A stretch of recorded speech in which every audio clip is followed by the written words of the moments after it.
जन्मालो त्याचे आजी फळ झाले साचे तुम्ही सांभाळिले संती भय निरसली खंती कृतकृत्य झालो इच्छा केली ते पावलो तुम्ही सांभाळिले संती भय निरसली खंती तुका म्हणे काळ आता करू न शके बळ तुम्ही सांभाळिले संती भय निरसली खंती विठाला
संपाद्य ज्ञानं च विदाय भक्ति विलोकितो येन समाधिराजा वैरागयुक्तं सुविचारवन्तं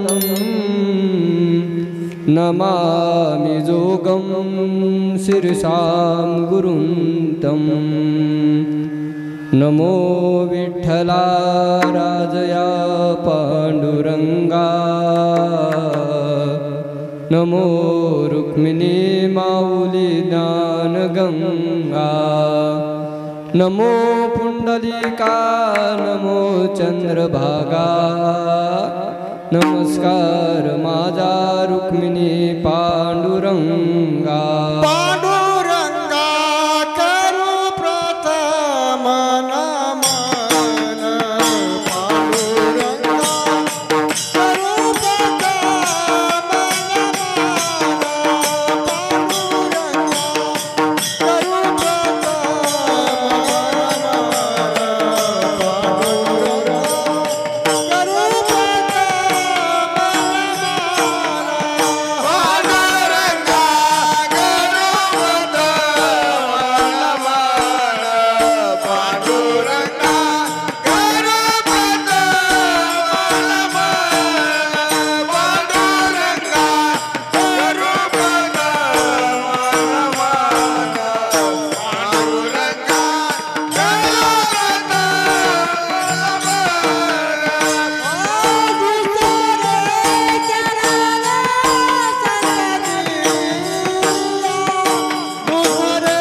पांडुरंगा करू प्रथम नमन दुसरे चरण संताचिया त्यांच्या कृपा जाणे कथेचा विस्तारू बाबाजी सद्गुरु दास तुका ज्ञानेश भगवान विष्णु निवृत्तीर भगवान हरिहा सोपान भगवान ब्रह्म मुक्ता ब्रह्मख्याचित कला ओम नमो ज्ञानेश्वरा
ओम नमो ज्ञानेश्वरा करुणा करा दयाळा तुमचा अनुग्रह लादलो पावन झालो चराचरी जन्मालो त्याचे आजी फळ झाली साची तुम्ही सांभाळिले संती भय निरसली खंती। प्रस्तुत प्राप्त स्थळी प्राप्त वेळी प्राप्त कीर्तन रूपी सेवेकरता निवडलेला अभंग जगतमान्य जगद्गुरु तुकोबाराय यांचा जन्माला आल्याच्या नंतर आज खऱ्या अर्थानं माझं जन्माला येण्याचं सार्थक का झालं हे सांगणारा अभंगाच्या कीर्तन रूपी सेवेसाठी निवडलेला आहे। विठाला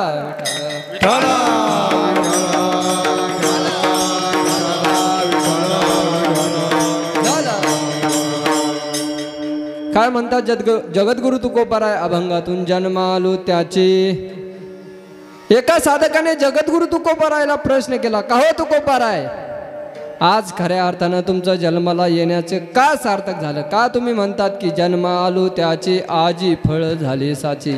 जगद्गुरु तुकोबाराय सांगतात की तुमच्यासारख्या सहंत महात्म्या मंडळीने माझा सांभाळ केला त्यामुळे माझं जन्माला येण्याचं सार्थक झालं। तुम्ही सांभाळिले संती भय निरसली खंती हा झाला दुसऱ्या चरणाचा अर्थ। फक्त एवढं तुमच्या संत महात्म्या मंडळीनं सांभाळ केला म्हणून तुमचं जन्माला येण्याचं सार्थक झालं का नाही। जगद्गुरु तुकोबाराय म्हणतात की माझ्या जीवनात माझ्या ज्या काही इच्छा होत्या त्या इच्छा संपूर्ण तुमच्यासारख्या संत महात्मा मंडळीने पूर्ण केला कृतकृत्य झालो इच्छा केली ते पावलो कारण काय तुम्ही सांभाळिले संती भय निरसली खंती. एवढंच का तर जगद्गुरु तुकोबाराय याच्याही पुढे सांगतात की जो काळ आहे ना, जो काळ जगा काळ खाय आम्ही माता दिला पाय, तो काळ सुद्धा आमच्यावर बळ करू शकत नाही. कारण काय असेल तर तुम्ही सांभाळिले संती, भय निरसली खंती. हा झाला अभंगाचा सरळ सरळ भावार्थ. समजलं का? झाला अभंगाचा. आता कीर्तन होईपर्यंत तुम्ही झोपले तरी मी बोलल्यावर समजतं का तुम्हाला? आमच्या तिकडं मेल्यानंतर माणसं चालतात, तुमच्या तिकडे कसं आहे? सारखंच आहे ना. त्यामुळं बोलत चालत जा. बोलल्यानंतर तुम्ही बोलला तर मला बोलता येईल, नाही तर मला बोलता येत काय? हा हा, म्हणजे बोलत चला. म्हणजे बोलल्यानंतर माणसाला काहीतरी बोलण्याची या ठिकाणी सुचत असतं, त्यामुळं तुम्ही बोलत चालत जा. म्हणजे बोलत चालत जा म्हणजे तुम्ही मधीच काही पण बोलशाल असं करू नका. मी विचारल्यानंतर बोलत जा. विठ्ठल विठ्ठल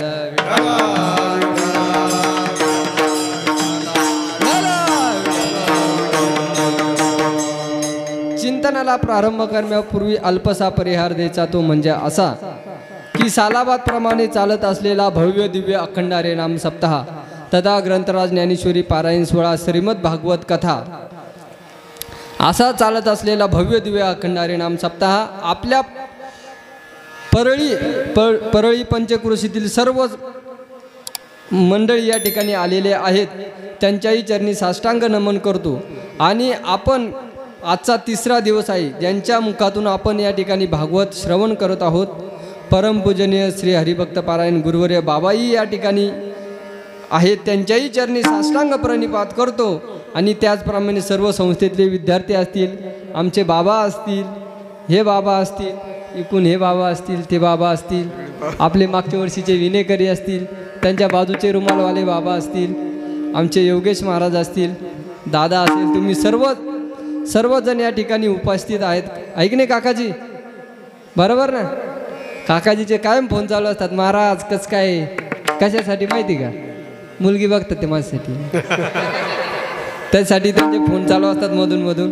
आमचे काकाजी या ठिकाणी उपस्थित आहेत, त्यांच्याही चरणी साष्टांग प्रणिपात करतो. आमचे शूटिंगवाले दादा असतील, संपूर्ण महिला मंडळ, स्वयंपाक करणारी महिला मंडळ, शेठजी तिकडं ते बाबा असतील, आपले संतोष भाऊ असतील, सर्वांच्या चरणी साष्टांग प्रणिपात करतो. मस्तक हे पायावरिया वार करे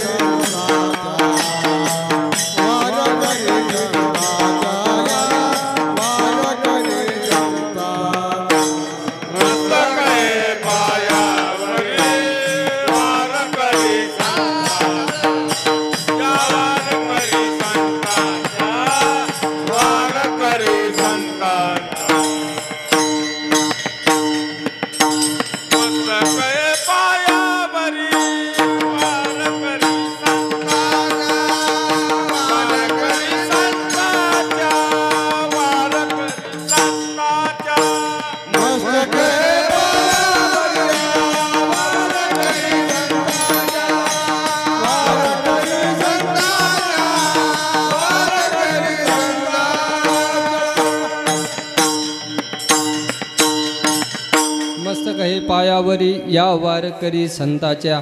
सर्वांच्या चरणी साष्टांग प्रणिपात करतो आणि माझ्या कीर्तनाला प्रारंभ करतो. नाही या ठिकाणी विराम नाही. खरं माझ्याकडून असं पहिली वेळेस झालं होतं. माझं ज्या वेळेस वारीत पहिलं कीर्तन होतं ना बाबा, त्यावेळेस सासवडला माझ्या कायम लक्षात राहील ते. मी कीर्तन सुरू केलं आणि संपूर्ण चाल वगैरे झाली, नमन वगैरे झालं, अभंगाचा सरळ सरळ भावार्थ पण सांगितला. आणि मी सांगितलं या ठिकाणी सेवेला पूर्ण विराम देतो. जे लोक पडू पडू हसायला लागले आणि सुरुवात करायच्या अगोदर त्या ठिकाणी पूर्ण विराम दिला. आता त्या ठिकाणी असं होणार नाही. सर्वांच्या चरणी साष्टांग प्रणिपात करतो आणि माझ्या सेवेला सुरुवात करतो. विठ्ठल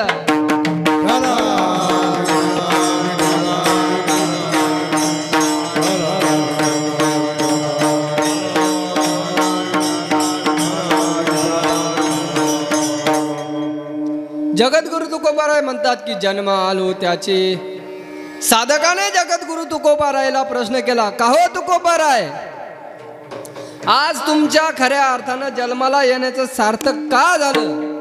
तर जगद्गुरु तुकोबाराय म्हणतात की संत महात्म्या मंडळीचे माझ्यावर इतकी कृपा आशीर्वाद झाला की त्यांच्यामुळे माझं जन्माला येण्याचं सार्थक झालं. कोणाचं या ठिकाणी येण्याचं सार्थक झालं? जगद्गुरु तुकोबाराय एक उदाहरण सांगतात. ज्यावेळेस माऊली महावैष्णव ज्ञानोबाराय आळंदीमध्ये वास्तव्य करायचे, त्यावेळेस माऊली महावैष्णव ज्ञानोबारायला कोणीही त्या ठिकाणी माऊली म्हणत नव्हतं, ज्ञानोबाराय म्हणत नव्हतं. काय म्हणायचे? संन्याशाचे पोरं. कोणीही त्यांना माऊली म्हणून त्या ठिकाणी. ज्या वेळेस माणूस, सिंधुताई सपकाळांचं एक वाक्य आहे, माणसाला जर करता मोठं व्हायचं असेल तर या ठिकाणी मरावं लागतं. मेल्यानंतर माणसं त्या ठिकाणी त्याला मोठं म्हणत असतात. जोपर्यंत माऊली होते तोपर्यंत त्यांना कुणीही त्या ठिकाणी मानलं नाही. परंतु ज्यावेळेस माऊलीने चमत्कार करून दाखवले, आपल्या भारतामध्ये असे जोपर्यंत माणूस चमत्कार करत नाही तोपर्यंत त्याला त्या ठिकाणी नमस्कार कोणी घालत नाही.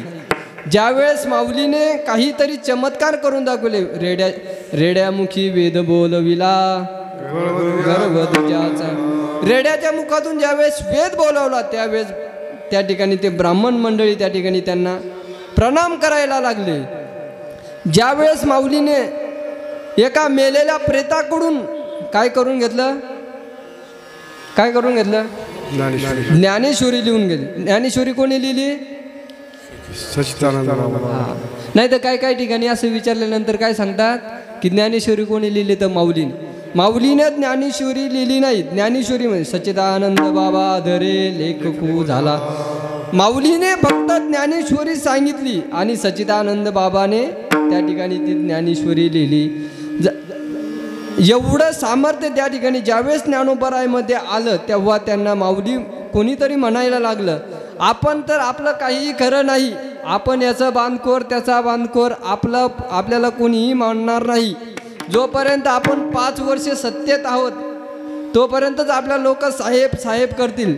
ज्यावेळेस आपली सत्ता गेली त्यावेळेस आपल्याला कोणीही विचारणार नाही. तसं माऊलीने असे काही चमत्कार केले की त्यांना आज माऊली काय झाले? तर ज्ञानराज माझी योग्याची माऊली, जेने निगमवल्ली प्रगट केली, साधकाचा माय बाप दरुशन हारे.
साधकाचा माय बाप. तुम्हाला एक सांगतो पहिले बरं का, ज्या ज्या वेळेस यांच्या मुखातून काहीतरी प्रमाण होईल, यांच्या मुखातून आलेलं प्रमाण जर करता तुम्हाला आवडलं तर तुम्ही नक्की टाळी वाजवायची. एकदा वाजवा बरं का, टाळी वाजवा, टाळी.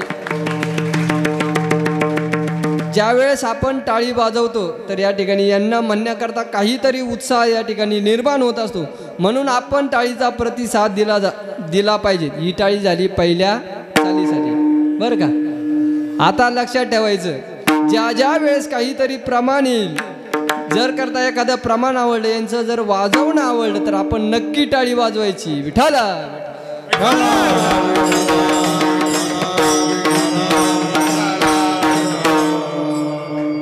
साधकाचा माय बाप दर्शन हरे ताप. साधकाचा माय बाप या ठिकाणी माऊली महावैष्णव ज्ञानोबाराय झाले.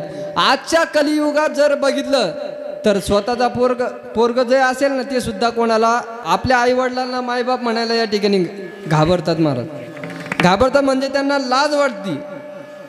पण माऊली महावैष्णव ज्ञानोबाराय सर्व जगाची आई झाली. ज्ञानराज माझी योग्याची माऊली. माऊली या ठिकाणी साधं नाही महाराज, कोणीही कोणाला आई म्हणू शकत नाही. तर ज्ञानोबाराय संपूर्ण जगाची आई या ठिकाणी झाली. म्हणून माऊली महावैष्णव ज्ञानोबाराय ज्या वेळेस होते त्यावेळेस त्यांचा अधिकार त्या ठिकाणी कोणाला समजला नाही. म्हणून जोपर्यंत आपण जीवन जगत आहोत ना, असं काही जीवन जगायचं की आपण मेल्यानंतर कितीतरी दिवस आपण जिवंत राहिलो पाहिजेत. बरोबर ना. मेल्यानंतर माणूस जिवंत राहायला पाहिजे. तुम्ही म्हणता महाराजाच्या का काय गोळ्या गिळ्या संपल्या काय? मेल्यानंतर कसं जिवंत राहणार? मरावे परी कीर्तिरूपी मागे उरावे. माणूस ज्या वेळेस मरतो ना, माणूस तर मरतच असतो, माणूस नसतो. या ठिकाणी हे शरीर मरत असतं. हा जो जीव आहे, हा जीव या ठिकाणी निघून दुसऱ्या शरीरात जात असतो. म्हणून हे शरीर या ठिकाणी नाश पावत असतं. म्हणून माणूस गेल्यानंतर त्यांनी त्या ठिकाणी 5-10 वर्षे तरी जगलं पाहिजे. 5-10 वर्ष नाही तरी 10-12 महिने तरी त्या ठिकाणी जगलं पाहिजेत. नाहीतर काही माणसं या ठिकाणी असे असतात की लोक म्हणते बरं झाली या ठिकाणी ही पिढा गेली. म्हणून आपण जीवन जगत असताना असं काही जगायचं. गेले दिगंबर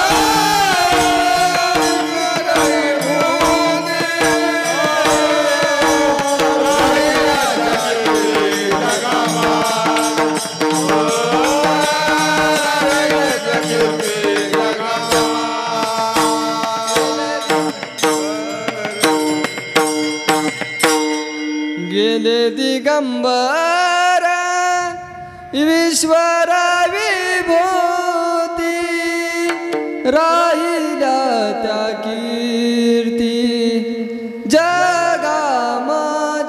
गेले दिगंबर ईश्वर विभूती राहिल्या त्या कीर्ती जगामाज. या ठिकाणी आपली काहीतरी कीर्ती या ठिकाणी राहिली पाहिजे. नाहीतर काही मेले ते मेले, बरं झाले गावची पिढा गेली. तुमच्या लक्षात लक्षात राहत नाही तुमच्या?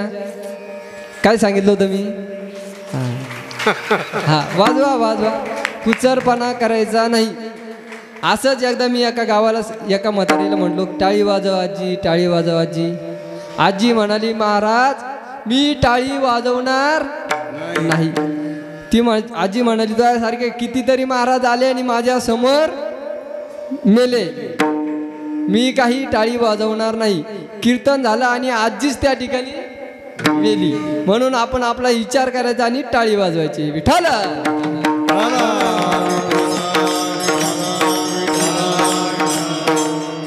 गेले दिगंबर ईश्वर विभूती, त्यांची या ठिकाणी कीर्ती राहत असते. म्हणून आपण जीवन जगत असताना अशी आपली काहीतरी कीर्ती राहिली पाहिजे. म्हणून आपण उगाच जी सकाळ झाली रात्री झोपलं जगायचं म्हणून जगायचं नाही.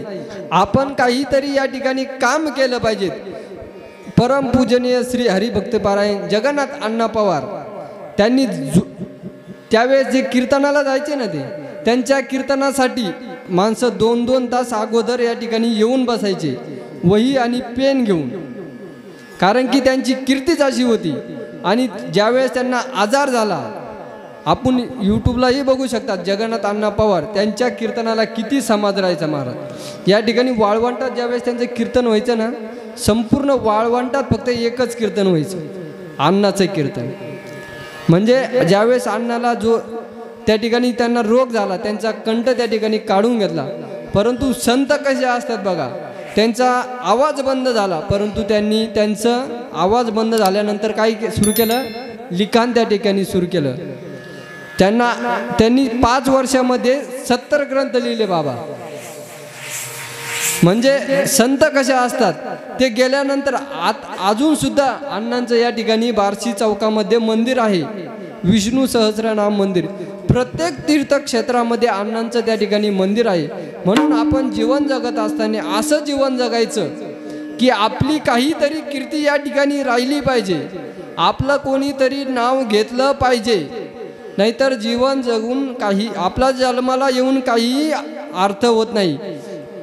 मग जगद्गुरु तुकोबारायले साधकाने प्रश्न केला, का हो तुकोबाराय, तुम्ही म्हणतात जन्मा आलो त्याचे, का आलो जन्मा आलो त्याचे, आज काय फळ झालं तुमचं जन्माला येण्याचं.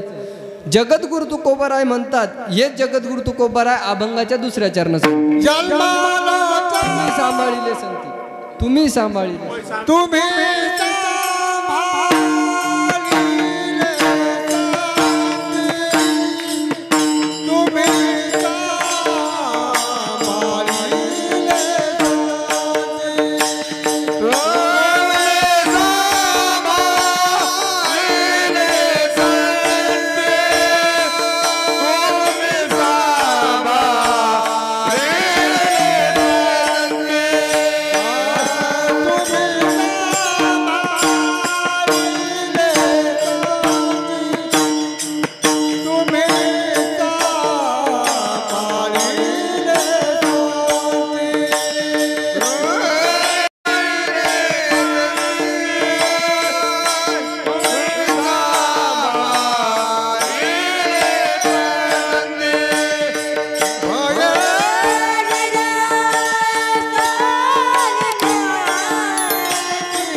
काय झालं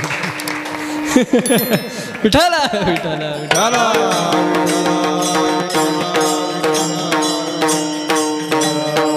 एकदा परत वाजवा, हा वाजवा. आता लक्षात राहील तुमच्या बरं का. म्हणजे आता पक्क लक्षात ठेवायचं. प्रमाण झाल्यानंतर टाळी वाजवायची नाही, वाजवायची, एवढं लक्षात ठेवायचं. विठाल विठाल. तुमच्या सारख्या संत महात्मा मंडळीने, खरं सांगू बाबा तुम्हाला, मी अगोदर दुसरा अभंग ठरवला होता कीर्तनाला घ्यायचा, परंतु इथं आल्यानंतर पूजनीय बाबा बघितले, तुमचे सारखे गुरुवरे महाराज मंडळी बघितल्यानंतर मी या ठिकाणी ठरवलं की आज अभंग घ्यायचा. जन्म आलो त्याचे, आज खऱ्या अर्थानं माझं जन्माला येण्याचं सार्थक झालं. कारण हे संत महात्मे मंडळी यांचा आशीर्वाद जर पाठीवर असला तर माणसाला या ठिकाणी काही चुकलं तरी हे पोटात सामावून घेतील. म्हणजे या ठिकाणी मला सांगतील की असं हे चुकतं, याची काहीतरी दुरुस्ती केली पाहिजे, म्हणजे हे दुरुस्त केलंच पाहिजे.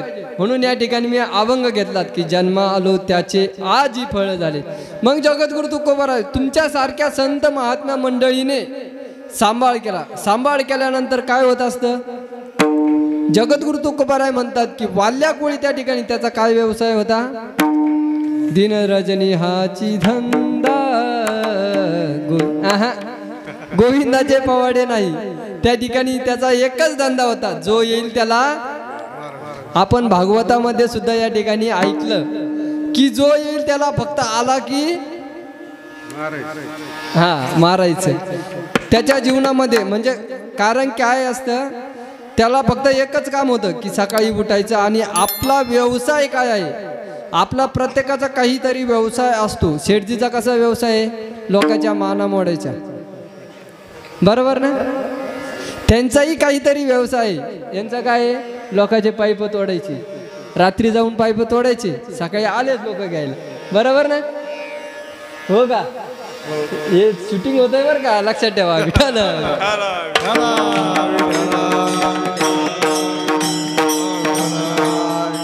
म्हणजे माणसाचा काहीतरी व्यवसाय असतो.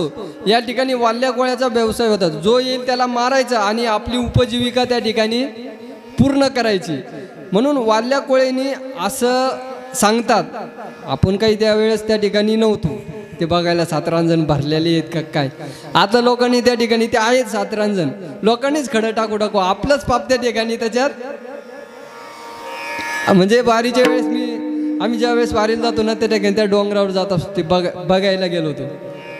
तिथे त्या ठिकाणी ते रांजण आहेत, त्याच्यात लोकांचेच दगड आहे. वाल्या कोळ्याचं तर म्हणजे आपलंच पाप त्या ठिकाणी आपण त्या ठिकाणी लोकांनी टाकलेला आहे. असं सांगतात की 7 रांजण ब्राह्मण. मला हेच समजत नाही, ब्राह्मण त्या ठिकाणी जंगलात गेलते कशाला, बरोबर की नाही. आज आपल्याकडं बघितलं तरी 5-7 गाव मिळून एक ब्राह्मण, बरोबर की नाही, एकच ब्राह्मण आहे.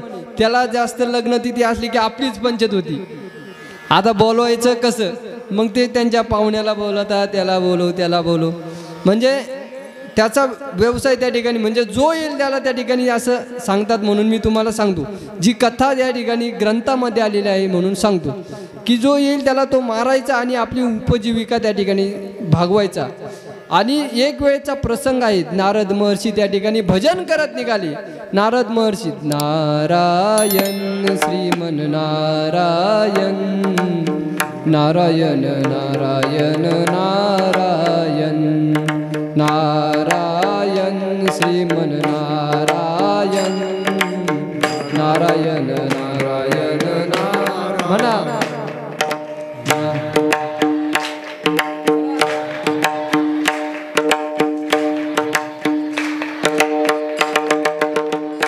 श्रीमन नारायण नारायण नारायण, परत म्हणा जेवण याच्यानंतर. नारायण नारायण नारायण, श्रीमन नारायण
स्वतःसाठी वाजवा. भजन कोणी केलं आता? तुम्हीच केलं. स्वतःसाठी आपण टाळी वाजवली पाहिजे. स्वतःचा गौरव या ठिकाणी माणसाने स्वतःचा केला पाहिजे, म्हणून टाळी वाजवायची. आणि टाळी वाजवल्यानंतर काय फायदा होतो तुम्हाला सांगतो. या ठिकाणी अटॅक येत नसतो. त्याच्यामुळं मी तुम्हाला टाळी वाजवायला, जर समजा तुम्हाला अटॅक आला आणि तुम्ही डॉक्टरकडे गेल्यानंतर डॉक्टर किती पैसे घेईल वर तुमच्याकडून? हा 2-4 लाख रुपये तरी घेतल्याशिवाय राहणार. मग आता काय करायचं, मी तुम्हाला टाळी वाजवायला सांगतो. कीर्तन झाल्यानंतर प्रत्येकाने 5-5 हजार मला आणून, हा खरं की नाही, म्हणजे तुम्हाला अटॅक येणार नाही. बरं जाऊ द्या, पैसे देऊ नका पण टाळी वाजवत जा. विठ्ठल विठ्ठल.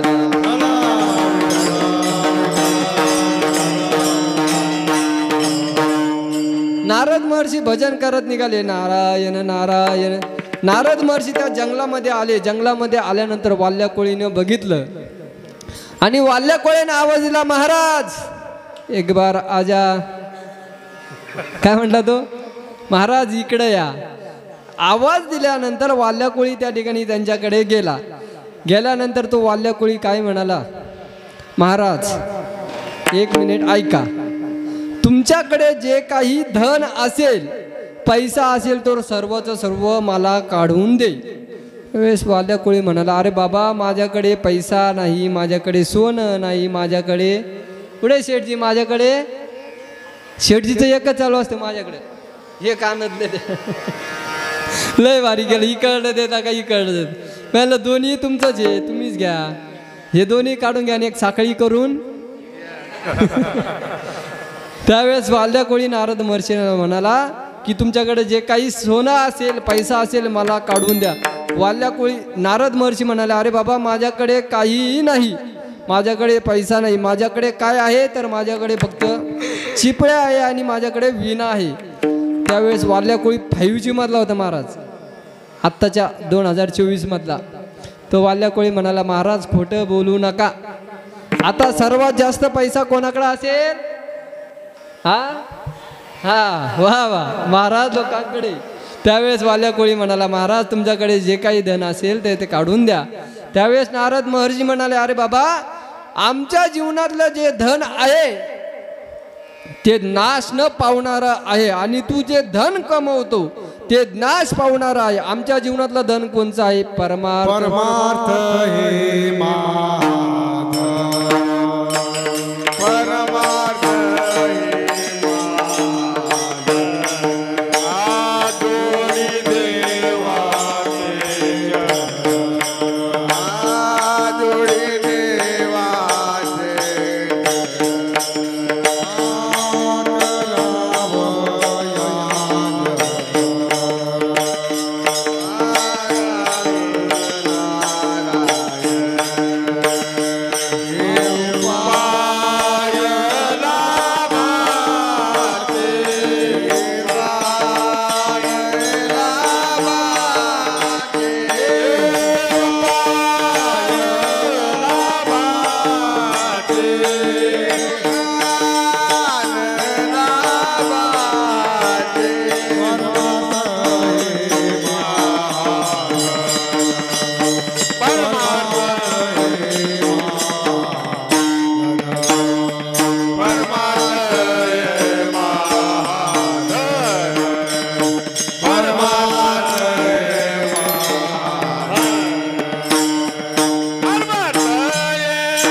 आमच्या जीवनातलं जे धन आहे ते परमार्थ महाधन.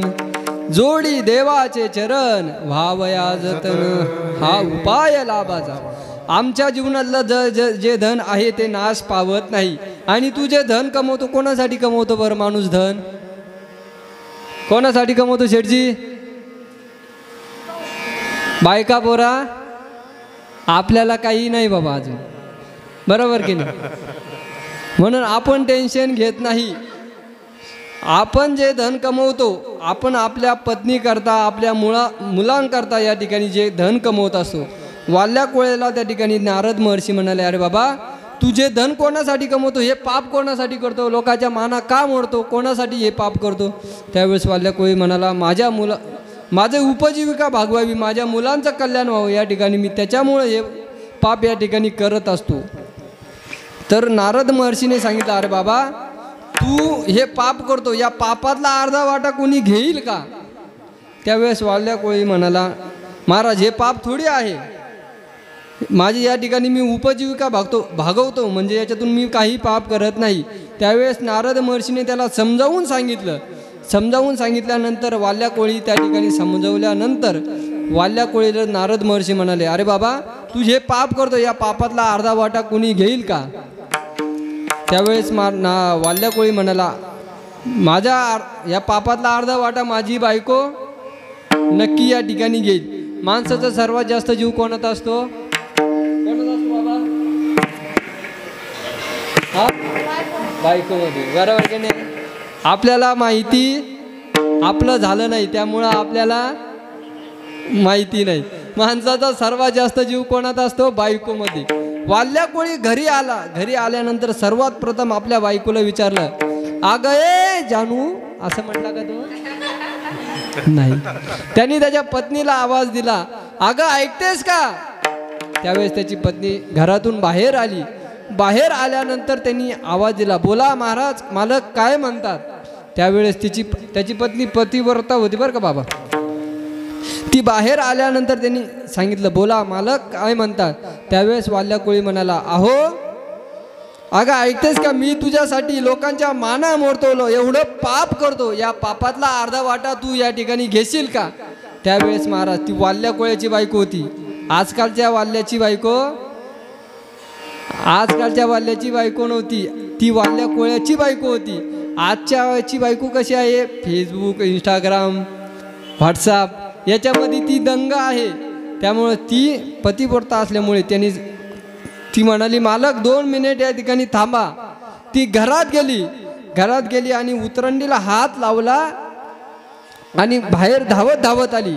आणि धावत आल्यानंतर त्या ठिकाणी विंचू चावल्याचं नाटक त्या ठिकाणी केलं. विंचू चावला म्हणून आपल्या मालकाजवळ आली आणि मालकाला म्हणाली, अहो ऐका, मला या ठिकाणी विंचू चावला, या विंचावाच्या अर्धा वेदना तुम्ही घेणार का. त्यावेळेस वाल्या कोळी म्हणाल, त्या डोक्यात पाणी बिनी झालं का, विंचू तुला चावला आणि तुझ्या अर्ध्या वेदना मी कशा घेईल. त्यावेळेस ती वाल्या कोळ्याची बायको त्या ठिकाणीच फुल स्टॉप दिला. महाराज 1 मिनिट थांबा, जसं मला विंचू चावला, या विंचावाच्या अर्ध्या वेदना तुम्ही घेऊ शकत नाही, तसं तुम्ही जे पाप केलं त्या पापातला अर्धा वाटा मला घेता येणार नाही. त्या ठिकाणी वाल्या कोळ्याला 440 वर्षाचा झटकाच त्या ठिकाणी बसला. वाल्या कोळी म्हणाला, महाराज एवढं प्रेम करून सुद्धा आपली बायको आपल्या पापातला अर्धा वाटा घेत नाही.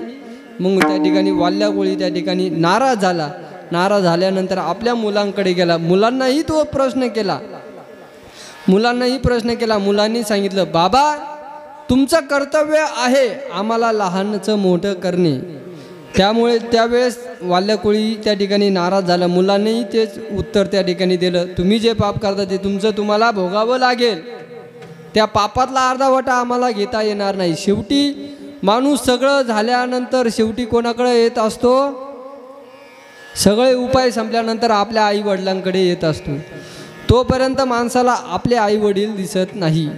माणसाने कितीही काही झालं तरी शेवटी आपल्या आई वडिलांशिवाय तो शेवटी आपल्या आईवडिलांकडे आला आणि आईवडिलांनी त्या ठिकाणी त्याला उत्तर दिलं, अरे बाबा तू जे पाप करतो त्या पापातला अर्धा वाटा आम्हाला घेता येणार नाही. आम्ही आमचं कर्तव्य, तुला आम्ही लहानाचं मोठं केलं, तुला शाळेत घातलं, तू शाळेत नीट राहिला नाही, तू कसा तरी 10वीला गेला, 10वीला गेल्याच्या नंतर तू कॉलेजला नीट राहिला नाही. त्या ठिकाणी तू कॉलेजला जायचा, कॉलेज सोडून तू पिक्चरच्या टाकीला जायचा, तू कॉलेजलाही त्या ठिकाणी राहिला नाही. तुझा वैताग आला म्हणून आम्ही तुझं लग्न लावून दिलं लग्न लावून दिलं. आता आम्ही आमचं कर्तव्यातून मुक्त या ठिकाणी झालो. आता तुझं कर्तव्य आहे आमचा या ठिकाणी सांभाळ करणं. त्या ठिकाणी वाल्याकुळी खूप नाराज झाला आणि पुन्हा नारद महर्षीकडे जंगलात आला. जंगलात आल्यानंतर नारद महर्षीला सांगितलं, महाराज मला या ठिकाणी खूप पश्चाताप होत आहे. मी माझ्या मुलाबाळांकरता, माझ्या बायकोकरता या ठिकाणी हे पाप करत होतो. या पापातला कोणीही अर्धा वाटा घ्यायला तयार नाही.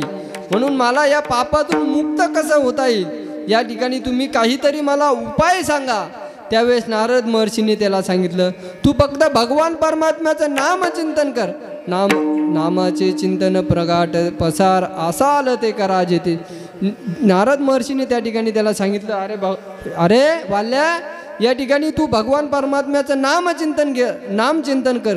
त्यावेळेस वाल्या कोळेला सांगितलं. नारद महर्षी म्हणाले, भगवान परमात्म्याचं नामचिंतन काय करायचं? राम राम. त्या ठिकाणी वाल्या कोळ्याला त्या ठिकाणी ते राम येत नव्हतं.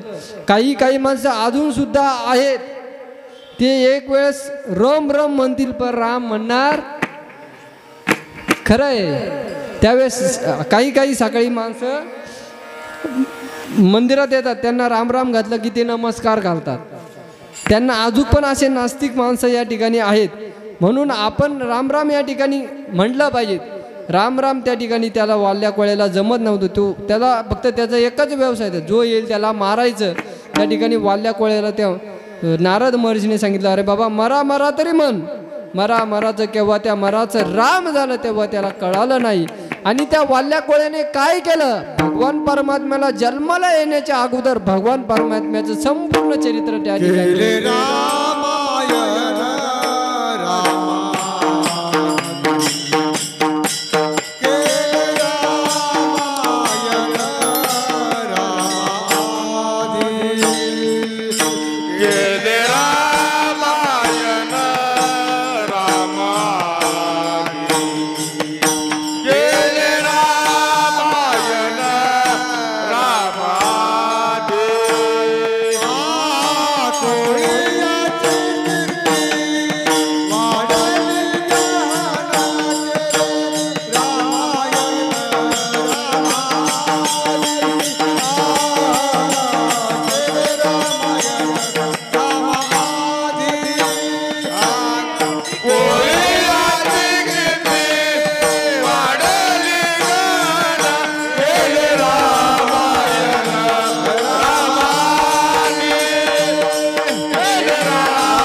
हा, त्यांच्या ध्यानात आहे बघा. आणि तुम्ही झोपले काय? अजून जेवायचं आपल्याला, लक्षात ठेवा बरं का. ते लक्षात आहे म्हणा, आमच्या पक्क लक्षात आहे. कीर्तन झाल्यानंतर पंक्ती धरायच्या आणि ताबून आणायच्या. आता तेवढं तरी बरं आहे, काय मंदिराचं काम चालू असल्यामुळं, नाही तर हे पण दिसले नसते बाबा इथं कीर्तनाला. सगळे त्या ठिकाणी दर्शनाला नाही. बाजारपेठेमध्ये कोणी आपल्या नातवासाठी खेळणं घेतं, कोणी काही घेतं. ते काही कामायचं नाही. आपल्या जीवनामध्ये आपण या ठिकाणी येऊन भगवान परमात्म्याचं नामचिंतन केलं पाहिजे. भगवान परमात्म्याचं या ठिकाणी भागवत कथेमध्ये या ठिकाणी बसलं पाहिजे. परंतु लोक या ठिकाणी बसणार नाहीत. ते कसं, ते एक काहीतरी आहे ना, कीर्तनाला 7-8, ते जेवणाला काहीतरी आहे बघा. कीर्तनाला 8, हा, जेवायला 60. हा, असं असतं ते. म्हणून आपण या ठिकाणी पंढरपूरमध्ये आल्यानंतर भगवान परमात्म्याचं नामचिंतन केलं पाहिजे. आपण गावाला गेल्यानंतर आपल्याला फक्त त्या ठिकाणी काय आहे, सकाळी उठलं की चालले शेतात, शेतातून आलं की आले घरी. भगवान परमात्म्याचं नामचिंतन करण्याला आपल्याला त्या ठिकाणी घरी वेळ नसतो. म्हणून इथं आल्यानंतर सुद्धा काही नमुने असे असतात की त्या कीर्तन चालू असताना कीर्तनात बसणार नाही, कथा चालू असताना कथेत बसणार नाही. त्या ठिकाणी ते गावात फिरणार, परंतु कथेत या ठिकाणी येणार नाही. त्यावेळेस वाल्याकोळी संगतीचा परिणाम, संताची संगत झाल्यानंतर काय झालं तर कोळीयाची कीर्ती, भगवान परमात्म्याला जन्माला येण्याचं अगोदर जे काही भगवान परमात्म्याला सांगितल्याप्रमाणे वागावं लागलं. संताच्या संगतीचा परिणाम असा असतो की संत आपल्या स्वतःचाही उद्धार करतात आणि आपल्या कुळाचाही उद्धार त्या ठिकाणी. कोळियाची कीर्ती वाढली गहन, म्हणजे संपूर्ण कुळाचा त्या ठिकाणी उद्धार त्यांनी केला. केले रामायण रामा आदी. असं झाल्यानंतर ज्यावेळेस भगवान परमात्म्याने नारद महर्षीने त्या वाल्या कोळ्याकडून संपूर्ण रामायण त्या ठिकाणी करून घेतलं. आणि त्यावेळेस वाल्या कोळी म्हणाला, जगद्गुरु तुकोबाराने काय सांगितलं हे जगद्गुरु तुकोबारा अभंगाच्या पहिल्या चरणात सांगतात. जन्मालो जन्मालो त्याचे जन्मालो त्याचे जन्मालो त्याचे जन्मालो त्याचे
जन्म आलो त्याचे आजी फळ झाले साजी.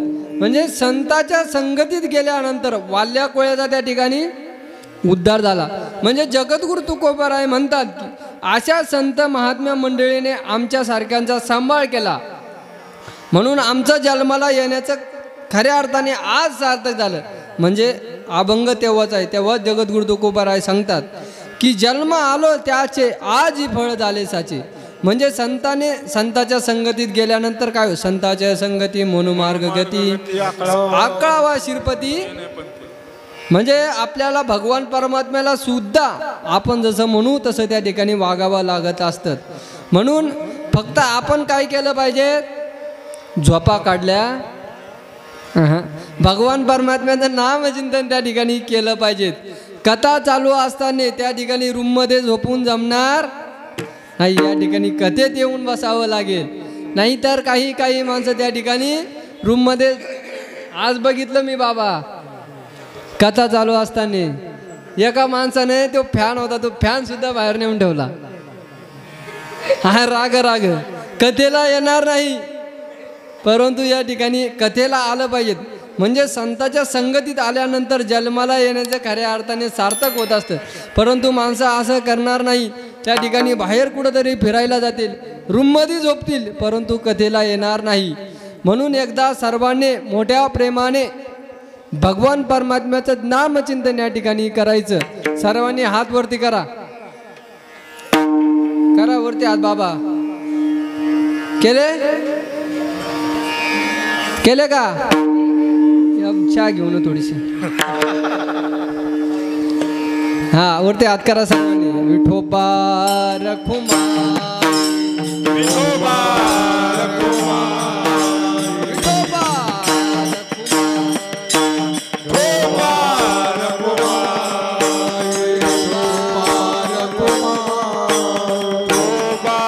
रखुमा, विठोबा रखुमा,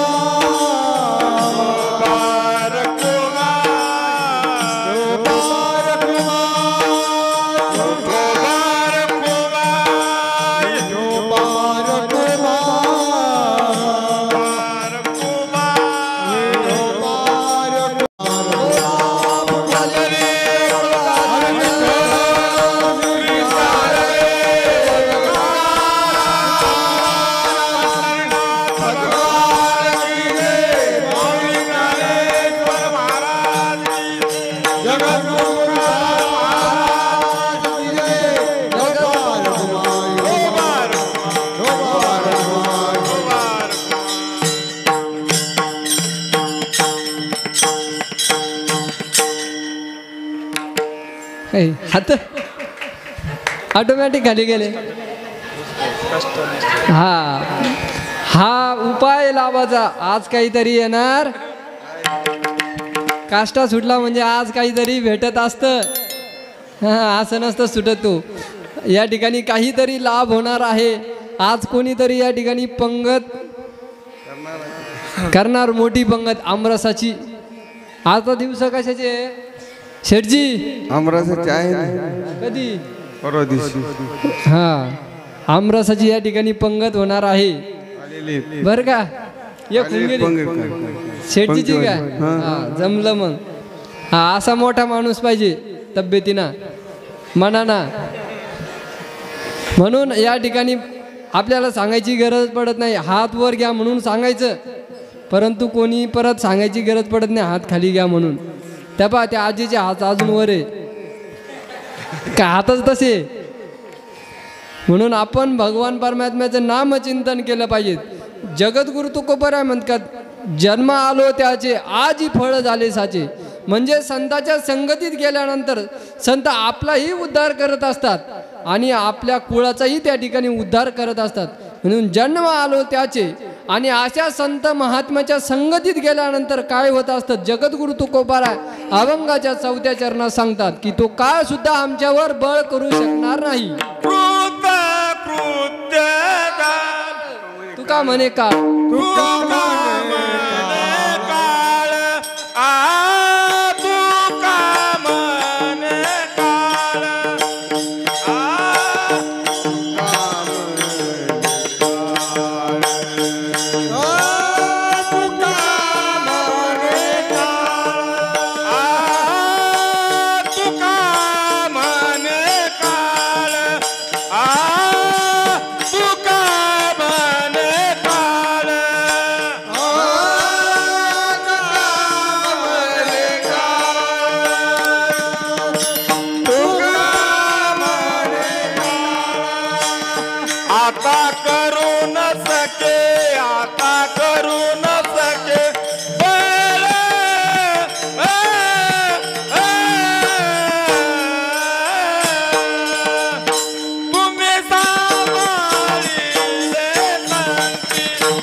म्हणजे संताच्या संगतीत गेल्यानंतर तो काळ सुद्धा आपल्यावर बळ करू शकत नाही. कारण तुम्ही सांभाळिले संती भय निरसली खंती.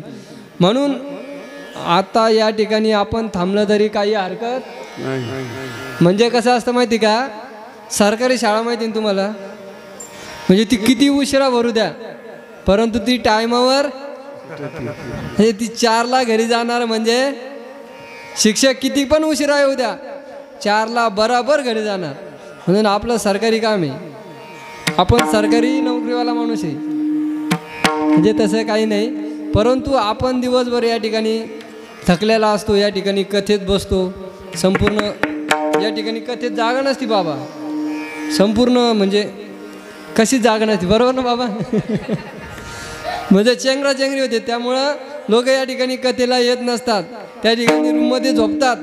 परंतु कथेला चेंगराचेंगरी होऊ नये म्हणून या ठिकाणी कथेत येत नाही. असं करू नका, उद्यापासून सर्वजण या ठिकाणी कथेला येत जा. म्हणून झालेले सेवा माऊली महावैष्णव ज्ञानोपराय तुकोपराय पंढरीश पांडुरंग परमात्म्याच्या चरणी समर्पित करतो. आणि जे काही चुकीचं असेल ते माझं मला परत करा, त्याच्यात दुरुस्त होईल. आणि जे काही बरोबर असेल ते वारकरी शिक्षण संस्थेचं असेल, तुमच्यासारख्या संत महात्म्याच्या मंडळीतून मुखातून आलेलं जे काही श्रवण केलेलं असेल ते या ठिकाणी सांगण्याचा प्रयत्न केला. म्हणून आज मी माझं परम भाग्य समजतो. अभंग दुसरा ठरलेला होता परंतु आज मी अभंग घेतला, कारण की एवढे महात्म्य मंडळी या ठिकाणी उपस्थित आहेत. म्हणून जन्म आलो त्याचे, आज माझं जन्माला येण्याचे सार्थक झालं. म्हणून जन्म आलो त्याचे आज पूजनीय बाबा या ठिकाणी उपस्थित आहेत. त्यांच्याही चरणी साष्टांग प्रणिपात करतो. सर्व संस्थेतले विद्यार्थी असतील, आमचे बाबा असतील, हे बाबा असतील, एकूण हे बाबा असतील, तर आज तर काही सर्वांनी या ठिकाणी वातावरण कसं झालं म्हणजे परफेक्ट या ठिकाणी संपूर्ण जुळून आलं. या ठिकाणी आपले विनेकरी बाबा असतील, त्यांच्या ठिकाणचे ते बाबा असतील, आहे की नाही बाबा. बाबा आवडले का नाही तुम्हाला? हा पटका पाहिजे, फेटा पाहिजे होतं फक्त बाबाला. बाबा गोड दिसतात ना? हा कसे बाबा, म्हणजे आता बाबा असे दिसत असतील तर त्यावेळेस म्हातारीला किती आवडले असतील. तर हसले बाबा. म्हणून सर्वांच्या चरणी साष्टांग प्रणिपात करतो. आमचे योगेश दादा असतील, शूटिंगवाले दादा असतील, काकाजी असतील, संपूर्ण महिला मंडळ असेल, संपूर्ण पुरुष मंडळी असतील, शेठजी असतील, आमच्या काकी या ठिकाणी उपस्थित आहेत, त्यांच्याही चरणी साष्टांग प्रणिपात करतो. आणि महत्त्वाचा मुद्दा या ठिकाणी मी तुम्हाला टाळ्या वाजवायला सांगितल्या परंतु तुम्ही वाजवल्या. तुम्ही उद्या दवाखान्यात गेल्यानंतर तुम्हाला माझी आठवण आल्याशिवाय, मग ज्यावेळेस डॉक्टर सांगतील फुकानळी, ते काय असतं ना, ते माणसाचं ज्यावेळेस फुफ्फुस बंद होतं ते फुकायला लावतात. शंख माणसाने दररोज वाजवला पाहिजेत. शंख वाजवल्यानंतर आपली संस्कृती आहे, म्हणजे संस्कृती म्हणून तर वाजवायचा, पण आपल्या शरीरासाठी तो अत्यंत उत्तम आहे. आपण ज्यावेळेस संपूर्ण हवा या ठिकाणी बाहेर लोटत असतो त्या ठिकाणी आपलं हृदय या ठिकाणी स्वच्छ होत असतं. म्हणून माणसाने टाळी वाजवली पाहिजेत. टाळी वाजवल्यानंतर माणसाला अटॅक येत नसतो. जर तुम्हाला जर खोटं वाटत असेल तर डॉक्टरांना विचारा, डॉक्टर पण तेच सांगतील. म्हणजे डॉक्टरांना पैसे देण्यापेक्षा मला देत जा, असं माझं सांगायचं तुम्हाला काम आहे. प्रथम तपासणी 100. आणि सर्वांच्या मार्गदर्शनाने या ठिकाणी आज चालत असलेला अखंड हरिनाम सप्ताह पूजनीय बाबांची या ठिकाणी कथा आहे. आपण ती कथा या ठिकाणी श्रवण करतात. आपलं परम भाग्य आहे की आपण पंढरपूरमध्ये राहून बाबांच्या मुखातून आपल्याला या ठिकाणी कथा श्रवण करण्याकरता आपलं भाग्य म्हणून आपण बाबांची या ठिकाणी आपल्याला कथा या ठिकाणी प्राप्त होत आहे. त्याचप्रमाणे संपूर्ण महिला मंडळ असेल त्या ठिकाणी ते आचार्य असतील, म्हणजे आपण काही या ठिकाणी करत नाही, आपण फक्त बसलेला असतो. संपूर्ण महिला मंडळी त्या ठिकाणी चपात्या करण्याचं जे काही असेल स्वयंपाक करण्याचं काम करत असतात. म्हणून द्यावे तेवढे धन्यवाद त्यांना कमी आहेत. आणि या ठिकाणी आमचे शेठजी असतील, संतोष भाऊ असतील, त्यांच्याही चरणी लागलं ना, त्यांच्याही चरणी म्हणजे या ठिकाणी कार्यक्रम करण्याकरता कोणीतरी मुख्य कोणाचं तरी नियोजन या ठिकाणी पाहिजे, म्हणून नियोजन तर कोणीही करू शकतं. या आताच्या परिस्थितीमध्ये जर बघितलं, पैसा सगळ्याकडे आहे, कोणीही या ठिकाणी सप्ताह करू शकतो, परंतु माणसंही त्या ठिकाणी आले पाहिजेत. माणसं सांभाळणे खूप महत्त्वाचं आहे. म्हणून यांच्या माध्यमातून आपण फक्त यांचं माध्यम आहे आपल्याला या ठिकाणी येऊन भगवान परमात्म्याचं नामचिंतन आपल्याला या ठिकाणी होत आहे. चंद्रभागे मातेचं स्नान या ठिकाणी आपल्याला होत आहे. जर आता करता आपण या 8 दिवसात घरी असतो तर काय केलं असतं? लग्नाला गेलो असतो, काहीतरी त्या ठिकाणी कुटाने केले असते. भगवान परमात्म्याचं नामचिंतन आपल्या कानावर पडलं नसतं. म्हणून या ठिकाणी आपण आलो, हे आपलं परम भाग्य आहे. त्यांनी ज्यांनी निवेदन केलं त्यांच्याही चरणी साष्टांग प्रणिपात करतो आणि माझ्या वाणीला पूर्ण विराम देतो. जे काही चुकीचं असेल ते माझं मला परत द्या, बरं का. मी तुम्हाला टाळ्या वाजवायच्या सांगितला त्या ठिकाणी हां, म्हणून म्हणजे आज म्हणून नाही सांगितलं, उद्यापासून दररोज कोणाचं प्रमाण आवडलं तर आपण टाळी वाजवली पाहिजेत. आपल्या आरोग्यासाठी म्हणून का होत नाही, वाजवली पाहिजेत. आणि आपण जर टाळी वाजवली तर या ठिकाणी हे दुसरं काहीतरी अजून नवीन आपल्याला ऐकायला भेटेल, म्हणून आपण टाळी वाजवली पाहिजेत. म्हणून जे काही चुकीचं असेल ते माझं मला परत करा आणि जे काही बरोबर असेल ते वारकरी शिक्षण संस्थेचं गुरुवाऱ्यांचं असेल त्यांच्याही चरणी साष्टांग प्रेम करतो आणि माझ्या वाणीला पूर्ण विराम देतो. ज्ञानेश्वर माऊली.